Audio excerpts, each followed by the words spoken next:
Assalamualaikum warahmatullahi wabarakatuh. Bismillahirrahmanirrahim. Alhamdulillahirabbil alamin. Pada hari ini kita akan bersama-sama membahas mata kuliah Filsafat Pendidikan Islam dengan tema konsep filosofis tentang evaluasi dalam pendidikan Islam. Kemarin kita sempat membahas bersama berkaitan dengan pendidikan Islam sebagai sebuah sistem, di mana pendidikan Islam itu kita katakan sebagai sistem, itu karena di dalamnya memuat beberapa komponen-komponen pendidikan Islam, seperti pendidik, kemudian peserta didik, ada kurikulum, ada media, ada sarpras, dan sebagainya. Nah, sebenarnya materi hari ini itu masih terkait dengan materi kita yang sebelumnya berkaitan dengan pendidikan Islam sebagai suatu sistem. Mengapa saya katakan berkaitan? Karena sebenarnya sistem itu bisa berjalan atau tidak, itu sebenarnya bisa diketahui ketika kita sudah melakukan evaluasi. Nah, oleh karena itu, maka untuk memastikan bahwa sistem kita bisa berjalan dengan baik dan apakah sudah bisa mencapai tujuan yang diharapkan, maka perlu dilakukan sebuah alat untuk mengetahui ketercapaian itu, yaitu dengan evaluasi. Baik, sebelum kita lebih lanjut membahas terkait dengan konsep filosofis tentang evaluasi dalam pendidikan Islam ini, maka pertama-tama kita akan membahas bersama berkaitan dengan apa sih evaluasi itu. Nah, sebenarnya evaluasi ini berasal dari bahasa Inggris, yakni evaluation. Jadi evaluation itu sebenarnya berasal dari kata value, di mana value itu sebenarnya artinya adalah nilai atau harga. Sementara evaluation itu sebenarnya adalah tindakan atau proses untuk menentukan nilai sesuatu.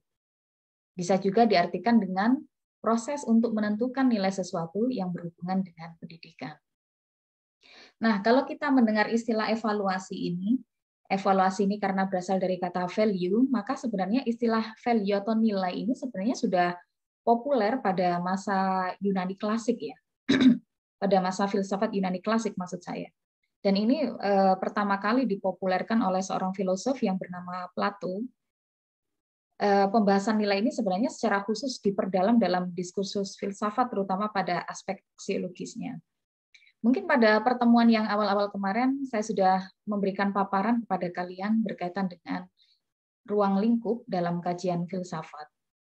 Dan ketika kita bicara filsafat, sebenarnya kita tidak berbicara tentang beberapa hal yang lain, kecuali kita berbicara tentang ontologi, epistemologi, dan juga aksiologi. Nah, ontologi itu kita berbicara tentang hakikat. Sementara epistemologi kita lebih berbicara tentang bagaimana mendapatkan pengetahuan. Gitu ya. Kemudian kalau kita berbicara aksiologi itu sebenarnya kita bicara tentang nilai guna atau manfaat, gitu ya, atau terkait dengan bagaimana cara menggunakan pengetahuan itu yang baik. Jadi sebenarnya pembahasan tentang evaluasi atau tentang nilai ini sebenarnya masuk dalam tataran aksiologi dalam filsafat.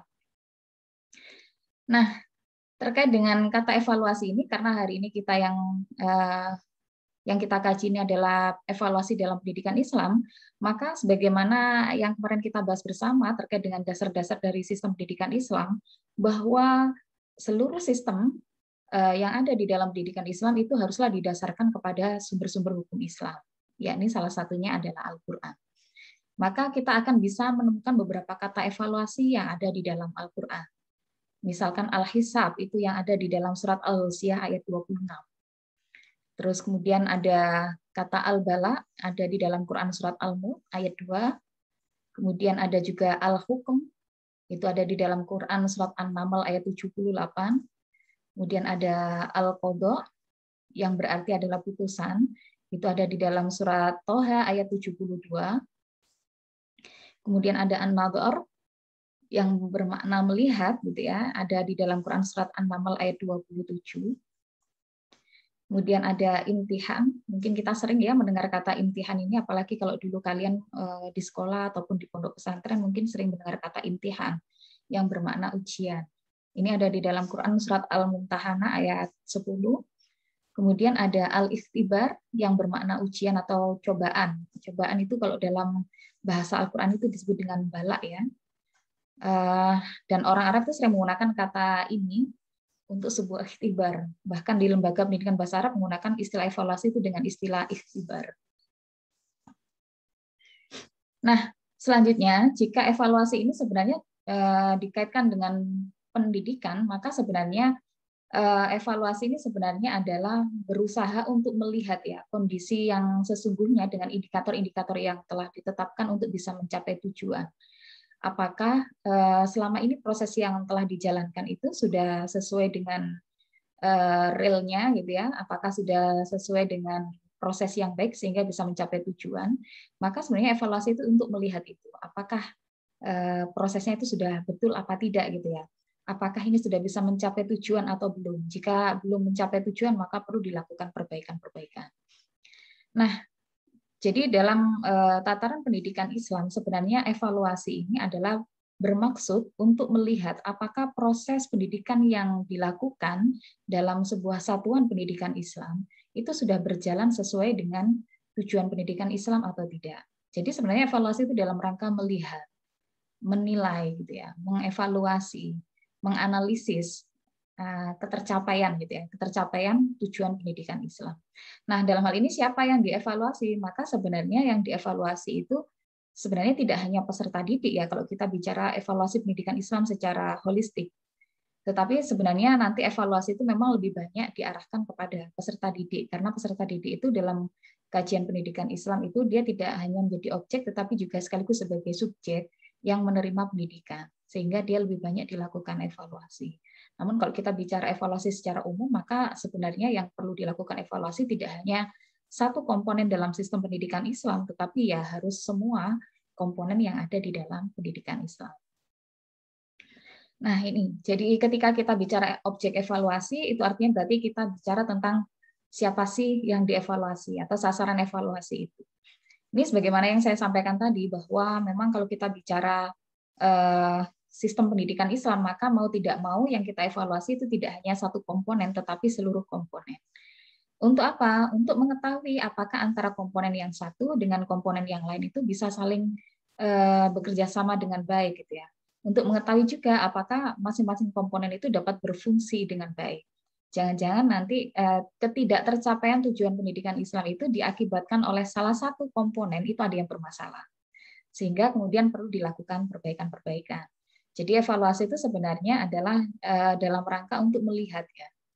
Dan kira-kira setelah kita melihat, kemudian menganalisis, kira-kira pada bagian mana yang perlu dilakukan perbaikan atau pada bagian mana yang sekiranya perlu untuk diluruskan kembali gitu ya supaya nanti proses pendidikan itu sesuai dengan jalurnya untuk bisa mencapai tujuan pendidikan Islam secara baik gitu.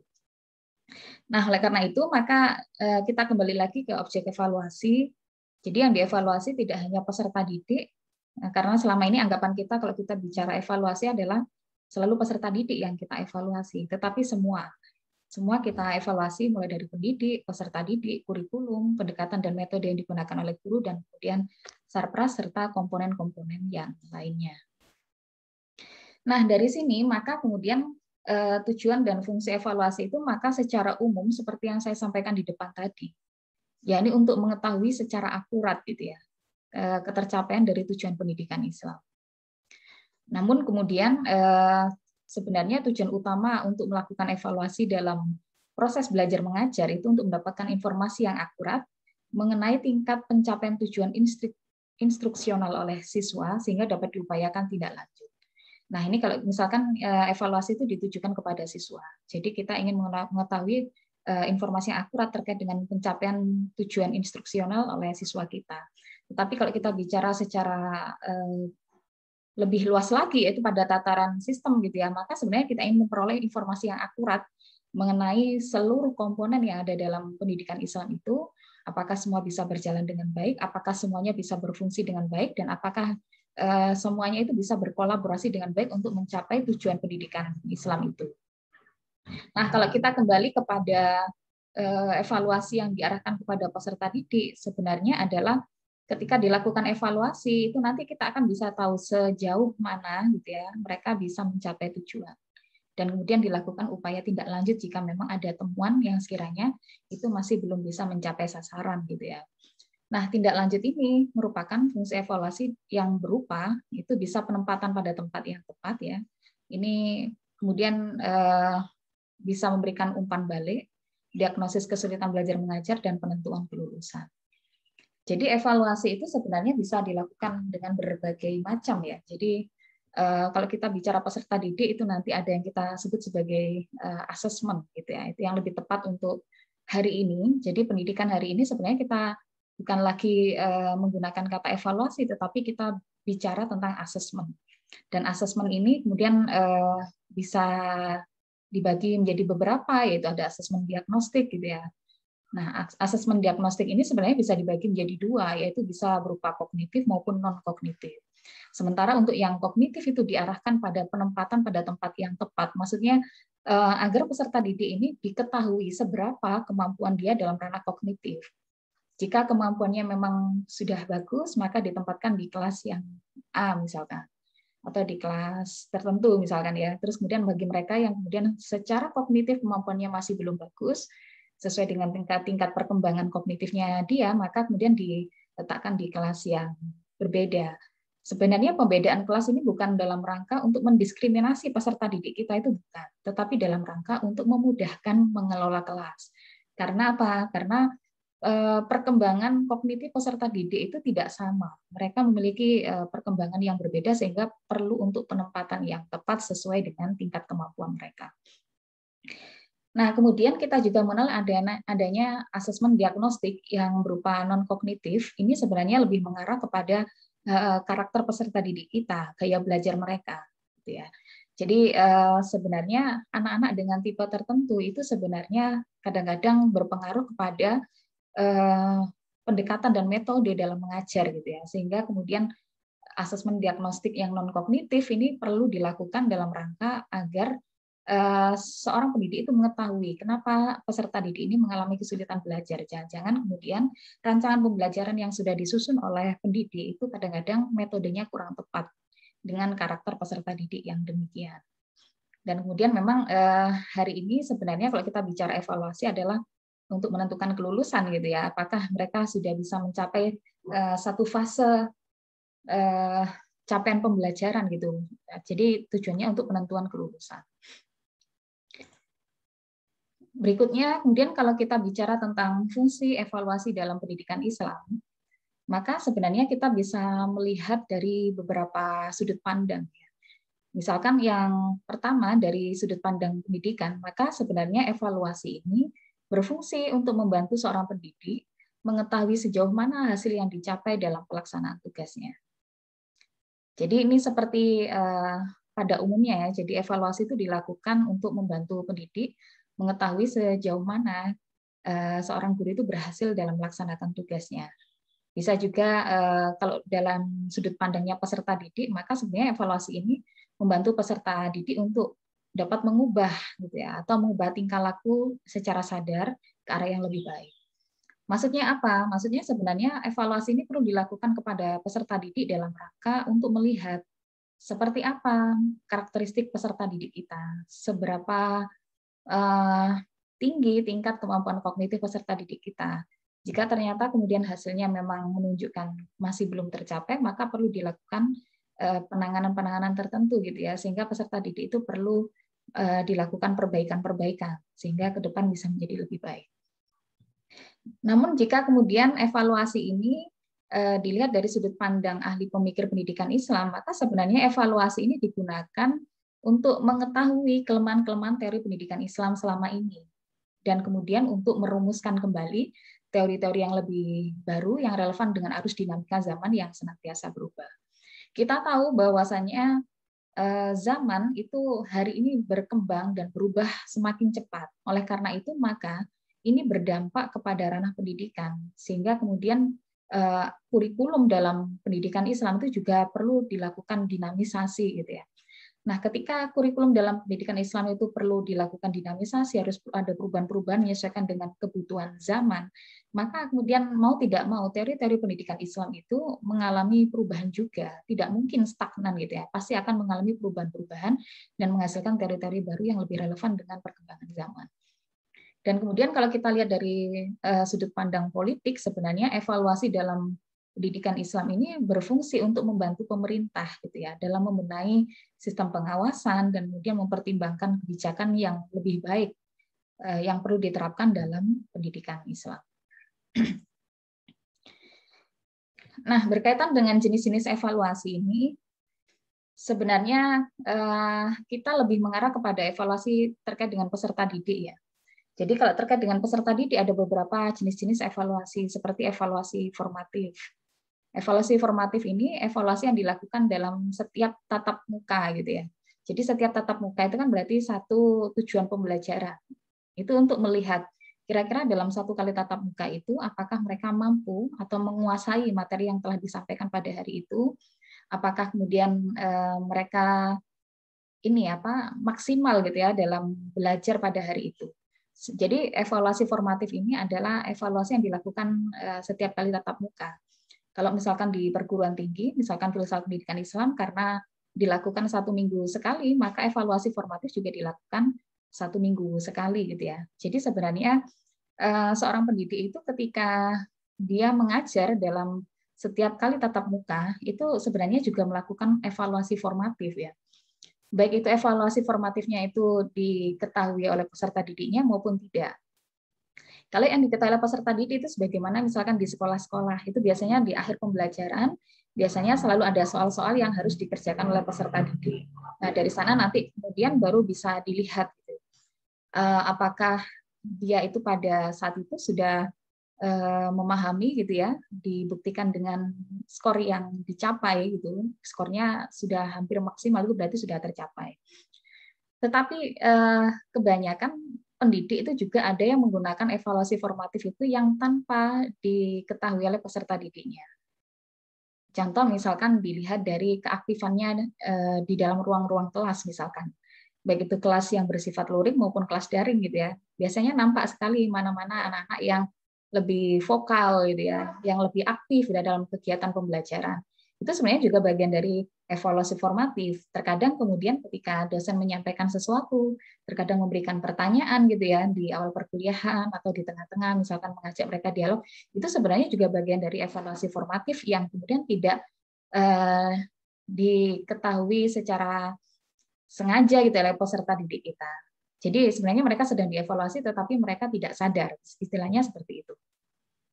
Kemudian ada evaluasi sumatif. Evaluasi sumatif ini evaluasi yang dilakukan biasanya dalam 1 semester gitu ya. Dalam satu fase, dalam satu capaian pembelajaran gitu. Jadi evaluasi sumatif ini biasanya kalau di kurikulum kita yang sebelumnya itu untuk mengetahui apakah dalam 1 semester ini mereka sudah bisa mencapai dengan baik.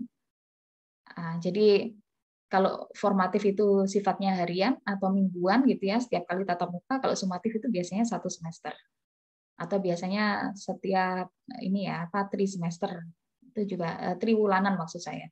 Itu juga dikatakan sebagai tes sumatif. Kemudian ada evaluasi penempatan atau placement. Placement ini yang kemudian biasanya dilakukan di awal-awal ketika seorang peserta didik itu diterima sebagai peserta didik baru gitu ya di sekolah ataupun di perguruan tinggi. Jadi evaluasi penempatan ini penting untuk mengetahui kira-kira seperti apa karakter-karakter dari peserta didik kita dan kira-kira perkembangan kognitif mereka sampai di mana kira-kira. Jadi nanti ini seperti yang saya sampaikan di depan tadi. Jadi placement test itu perlu dilakukan dalam rangka untuk mengelompokkan mereka-mereka yang memiliki karakter yang hampir sama gitu ya. Kalau sama persis nggak mungkin, yang hampir sama. Mereka yang memiliki gaya belajar yang hampir sama itu dijadikan satu supaya nanti pengelolaan kelasnya itu lebih mudah. Beda dengan ketika kalau kita tidak melakukan placement test atau melakukan diagnosis gitu ya, diagnosis baik itu yang kognitif maupun non kognitif, maka misalkan dalam satu kelas itu sangat beragam sekali, maka sudah tentu nanti pendidik itu dalam mengelola kelas itu pasti akan kesulitan. Karena apa? Karena harus mengakomodir gaya belajar dari peserta didik yang sangat beragam, yang sangat heterogen itu, karena masing-masing peserta didik memiliki karakter dan gaya belajar yang berbeda, juga tingkat pemahaman kognitif yang berbeda pula. Nah, dalam melakukan kegiatan evaluasi, ada beberapa hal yang perlu kita jadikan sebagai prinsip dalam melakukan evaluasi. yakni yang pertama adalah berkesinambungan. Jadi evaluasi itu tidak hanya dilakukan satu kali sudah langsung selesai, tidak, tetapi perlu dilakukan secara berkala. Entah itu dilakukan setiap tatap muka gitu ya, atau dilakukan setiap semester, atau dilakukan setiap 1 tahun sekali, itu maka perlu dilakukan secara berkala untuk melihat perkembangan apakah proses-proses yang telah dijalankan itu sudah sesuai dengan tujuan pendidikan Islam atau tidak. Jadi sebenarnya prinsip evaluasi ini tidak hanya evaluasi untuk peserta didik saja, tetapi untuk seluruh komponen yang ada di dalam sistem pendidikan Islam. Kemudian yang kedua adalah menyeluruh atau holistik. Jadi ketika kita melakukan evaluasi itu jangan hanya kemudian hanya melihat satu aspek saja, tetapi seluruh aspek itu perlu kita lihat. Contohnya misalkan peserta didik. Peserta didik itu dalam kegiatan asesmen ataupun dalam kegiatan evaluasi itu tidak hanya dievaluasi dalam aspek kognitifnya saja gitu ya. Nah, selama ini rata-rata kebanyakan sekolah itu melakukan asesmen hanya pada tataran kognitifnya saja. Sehingga kemudian hasil penilaian atau hasil skor dari mata pelajaran itu kemudian dituangkan ke dalam rapot, sementara tidak melihat aspek non kognitif peserta didik gitu ya, seperti bakat, minat mereka gitu ya, karakteristik mereka, gaya belajar mereka, sikap mereka, itu semua perlu dilihat. Oleh karena itu maka ketika kita melakukan evaluasi dalam sistem pendidikan Islam itu tidak hanya dalam satu sisi saja, perlu dilakukan secara keseluruhan. Apalagi kalau dalam konteks pendidikan Islam, peserta didik kita itu kan kemarin sudah kita pelajari bersama, mereka bukan makhluk satu dimensi gitu ya, tetapi ada 7 dimensi dalam diri peserta didik yang perlu dikembangkan. Sehingga akan lebih baik ketika evaluasi itu juga mengarah kepada 7 dimensi yang perlu dikembangkan dalam peserta didik dalam pendidikan Islam. Kemudian berikutnya adalah prinsip objektivitas. Bahwa dalam melakukan kegiatan asesmen atau dalam kegiatan evaluasi itu perlu kita melakukan evaluasi secara objektif, tidak memihak, istilahnya seperti itu. Tidak kemudian karena ini anaknya dosen atau mungkin ini anaknya guru gitu ya, atau mungkin ini bersahabat dengan kita sehingga kemudian diberikan nilai yang lebih. Tidak seperti itu. Maka kita harus netral menjadi seorang pendidik gitu ya. Atau mungkin sebagai seorang evaluator kita harus netral. Tidak terpengaruh oleh beberapa hal di luar yang kita evaluasi itu. Benar-benar harus kemudian objektif dan tidak memihak. Kemudian validitas. Validitas ini berarti data-data yang kemudian kita lakukan evaluasi. Ini kemudian hasil evaluasinya bisa dipertanggungjawabkan gitu ya. Valid, datanya valid. Tidak kemudian abal-abal. Misalkan nilainya jelek, terus kemudian di rapot akhirnya ini kalau nilainya jelek kemudian berpengaruh pada akreditasi sehingga nilainya perlu dinaikkan. Nah ini kemudian datanya kan nggak valid. Yang sesungguhnya sekian nilainya kemudian ternyata yang dimasukkan ke rapor misalkan sekian. Atau misalkan kalau kita bicara asesmen secara keseluruhan dalam komponen pendidikan Islam yang seharusnya kemudian ada beberapa sarpras yang perlu diperbaiki gitu ya. Tapi kemudian dibilang bahwa sarprasnya tidak apa-apa, baik-baik saja, tidak perlu diperbaiki, masih bagus. Nah ini berarti datanya tidak valid. Kemudian aspek reliabilitas, yakni dapat dipercaya, ini terkait dengan alat ukurnya, itu harus disesuaikan dengan tingkat kesanggupan dan keadaan yang sesungguhnya. Kemudian evaluasi juga perlu dilakukan dengan cermat dan tepat, ini yang kemudian kita sebut sebagai prinsip efisiensi, dan kemudian tentunya evaluasi juga perlu mengedepankan aspek ta'abudiyah gitu ya, karena semata-mata karena ibadah kepada Allah dan juga hati yang ikhlas. Karena apa? Karena memang evaluasi ini dalam rangka untuk bagaimana proses yang kita lakukan itu bisa mengarah kepada tujuan pendidikan Islam, maka evaluasi harus dilakukan dengan niat karena Allah Ta'ala, bahwa semua proses dalam pendidikan Islam itu perlu dilihat, diamati, dianalisis, ketercapaiannya terhadap tujuan pendidikan Islam gitu ya. Nah, tadi ada yang terlewat ya, berkaitan dengan evaluasi ini. Sebenarnya di awal saya ingin memberikan sebuah pengantar ya terkait dengan evaluasi ini gitu ya.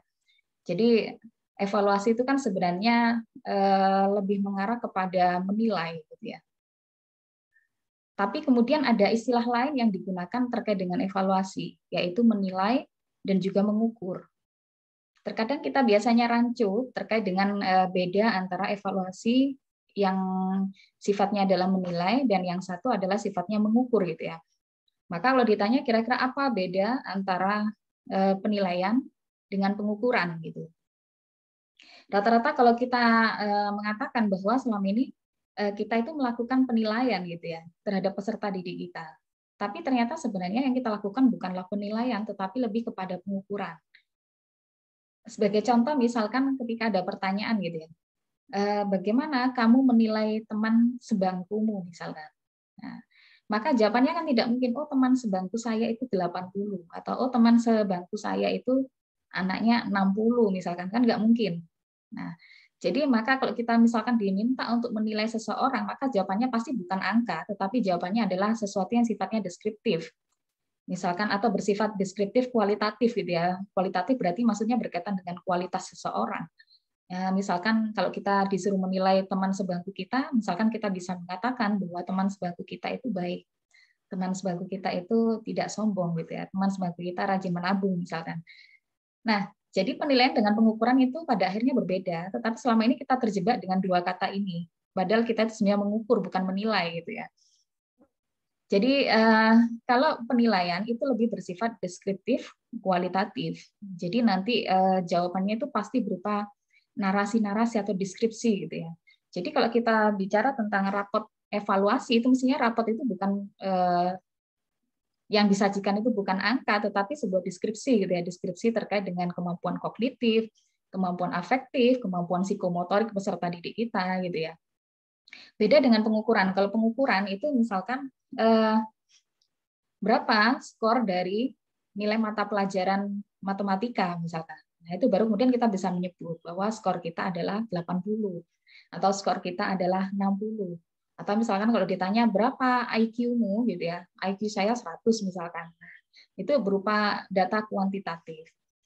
Jadi pengukuran itu lebih kepada kuantitatif. Jadi kalau misalkan di rapot itu disajikan data-data angka gitu ya, itu sebenarnya lebih mengarah kepada kognitif yang sifatnya kuantitatif gitu. Karena berupa angka-angka. Nah, dari sini maka kemudian kita bisa memahami bahwa antara menilai dengan mengukur itu berbeda. Kalau menilai itu lebih kepada deskriptif kualitatif, sementara kemudian kalau kita mengukur itu lebih kepada kuantitatif, seperti itu. Mungkin itu sekedar tambahan dari saya ya untuk membedakan antara evaluasi yang sifatnya adalah menilai dan juga yang bersifat mengukur. Kita akan bertemu pada materi berikutnya. Tetap belajar dan juga tetap menjaga protokol kesehatan di tengah pandemi seperti ini. Terima kasih. Assalamualaikum warahmatullahi wabarakatuh.